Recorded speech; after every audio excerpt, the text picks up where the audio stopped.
In this video, I will show you how you can check the RAM and the storage of your Samsung Galaxy S26, S26 Plus or the S26 Ultra. Now to do that, just go to Settings, and under Settings just scroll down and tap on Device Care. Now over here you will find the storage and the memory of your Samsung phone. Now if you want to check the storage of your Samsung device, just tap on Storage, and from here you can check how much storage you have consumed and how much storage is left. Now if you tap on Show More, you can check the specific data which are consuming the storage. Now to check the memory or the RAM of your Samsung phone, just go back, and under Device Care, just tap on Memory.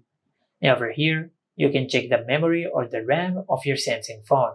Now from here, you can check how much RAM you have consumed and how much RAM is left. Now if you want to close the background activities and if you want to clear some RAM, just tap on Clean Now.